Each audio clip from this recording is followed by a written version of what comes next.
welcome back to the course.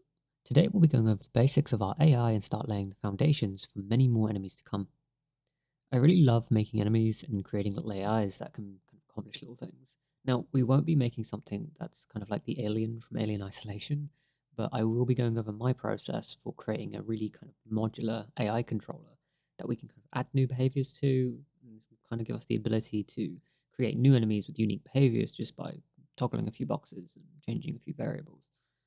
Before we actually get into that, though, let's create our foundation.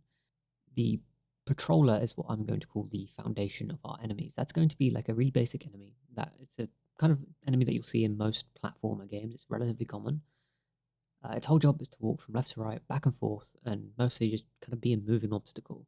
They aren't too dangerous by themselves, but with other enemies attacking the player, they can be a real pain if the player isn't paying attention.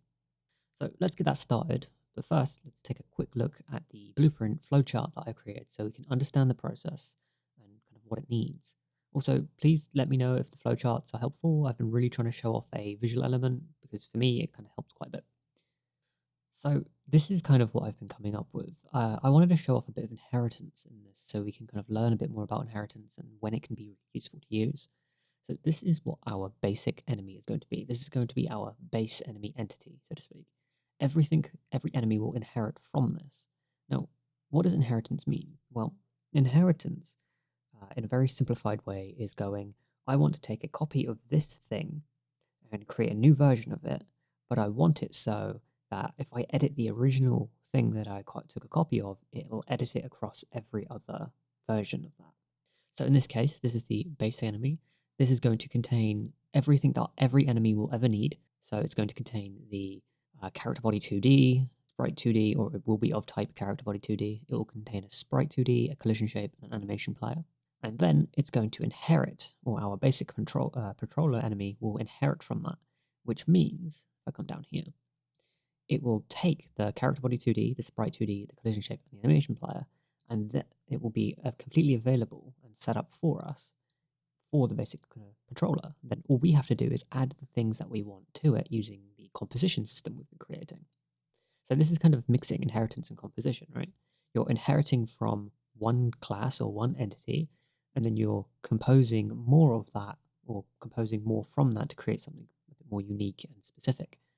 And this is what we inherit from that. There you go. So this is kind of how it ends up looking, is base, we inherit this, and then this gets placed inside of our basic controller, ready for us to use and edit as we please, and then this is kind of what we add to it. Now let's actually take a look at the basic controller. We're going to be needing a couple of raycasts, the movement handler we created in the last video, and a new type of handler, the AI handler, or the AI controller. Now, this is basically going to be the brain of our AI. This is what we'll be kind of expanding upon with different types of behaviors that we'll be able to toggle on and off that will get us to do separate things or get the enemy to do separate things. Whereas something like the movement handler is just there to control movement. Now, I haven't talked about what raycasts are yet. Raycasts are kind of really useful. In this case, they're going to be acting as the kind of enemy's eyes, right? It's a thing. It doesn't have eyes. It can't actually see. It doesn't really know what's going on around it unless we start using something like raycasts, where we can use collisions to check for certain things. And if those things do or do not exist, we can start kind of doing certain behaviors off of that. So that's basically going to be what the AI controller is going to need. It's going to need these things to kind of tell our controller what to do. So that's kind of the real basics of how we're going to be using inheritance in this sense. So let's actually go and set that up. Let's go and set up our base enemy. Then we'll use inheritance to set up the controller. So to do that, we're going to create a new scene. This is going to be of type character body 2D. We're going to rename this and call it the base enemy entity. We're going to hit Control S and save. We're going to save this in scenes, new folder. And we're going to call this the enemy folder. This is where all of our enemies will be saved. And now to add to this, we're going to want to add so Control A to add. We're going to want to add a sprite 2D. We'll also want to add a collision shape. And then finally, an animation player. Now, we can add a default sprite to this, which is what I'm going to do. I'm going to go and add a default sprite to the base enemy here. Now to do that, we just go down into our file system, into our assets, and then we can kind of pick a tile that we want to use. So let's go tiles, character. The very first enemy that I'm going to be setting up is going to be this little spike, little mushroom thing here. Scroll in a bit.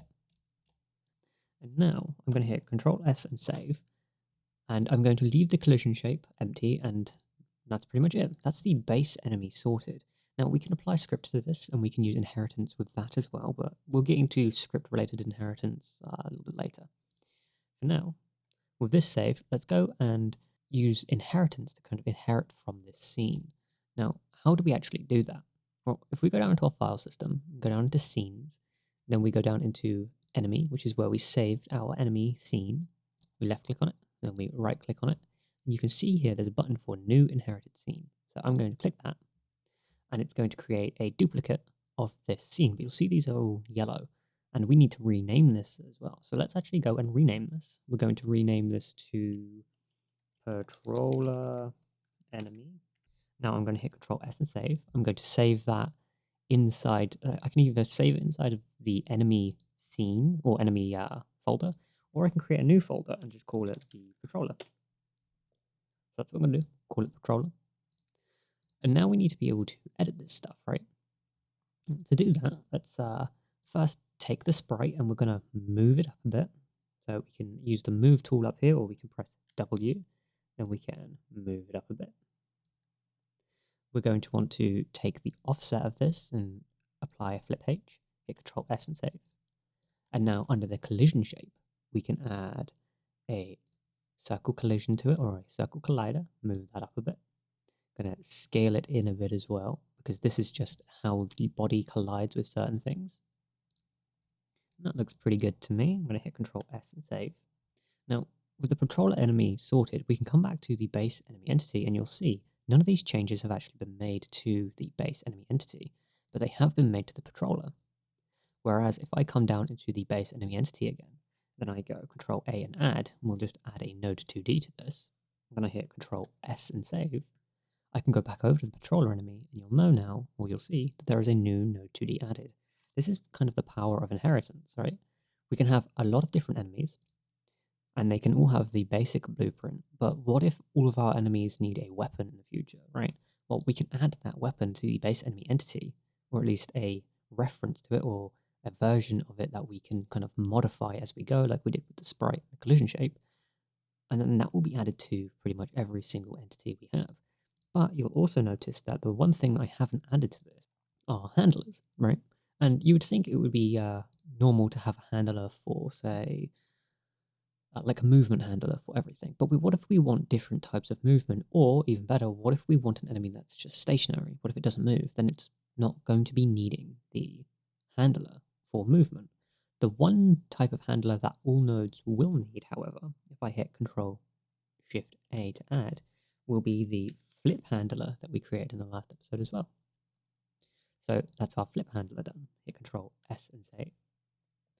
Then we can go back to this and it will add the flip handler to it, and that's it. That is how you really quickly, using the handler system and some inheritance, start prototyping out and setting up new enemies. And this is kind of one of the things I was talking about when I was going over the handler system, is why it's so useful. I didn't have to recode anything, and I don't have to recode anything. I can go to the Patroller, I can hit Control Shift A, I can go, okay, let's give it a movement handler, put that above the flip handler, hit Control S and save, and we're done.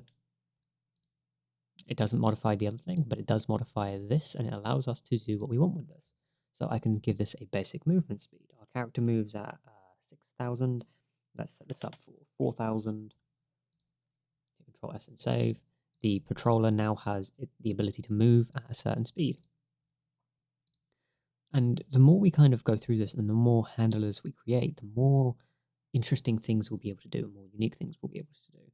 One of the fun things about either the AI handler and the movement handler and a lot of just the handlers in general, I've kind of figured out is you'll end up with like 20, 30, 40 different like handlers for different things.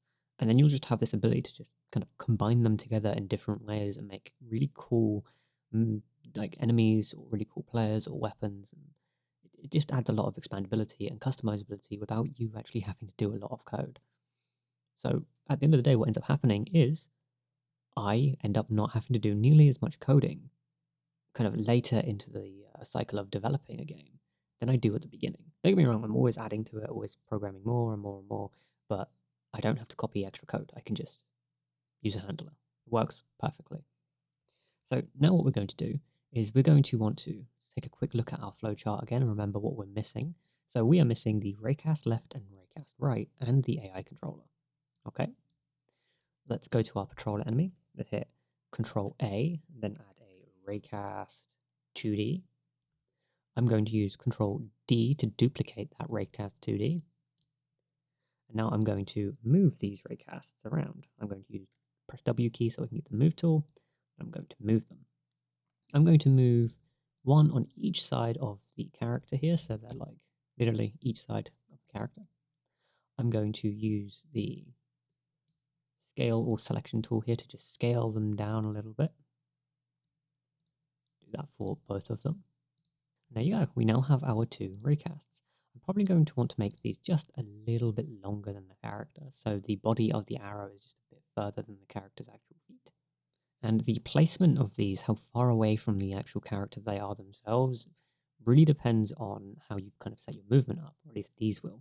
And that's because if you end up adding things like deceleration and acceleration, you're going to want to kind of think about that when you're placing things. But we haven't got acceleration or deceleration yet. We will probably add that in the future as part of the kind of expanding upon our movement handler and stuff. Now, I'm going to name the first raycast here, so the raycast on the left side, I'm going to call it the floor check left. And then I'm going to name the other one floor Control S and save. And that's the kind of foundation of our AI kind of set up and ready to go. Now, if you want to have like walls and things like that, you're going to need to add two more raycasts, one looking left and one looking right, rather than down left and down right. And those are going to be called wall checks. And those are just to make sure that if this collides with a wall, it turns around, right? So we won't need to add that yet because we don't have any walls that we want to add. And we can come back and do that in the future. So with that done, we're now going to need to start creating or thinking about how we plan on setting up our actual AI itself. Now, that will pretty much cover the inheritance side of this video. In the next video, we'll actually start moving on into the creation of the AI handler and kind of creating this little brain that will allow our characters to start moving correctly. Now, I hope you enjoyed this part of the video, and I hope you're having a good day and a great game dev journey, and I will see you in the next video.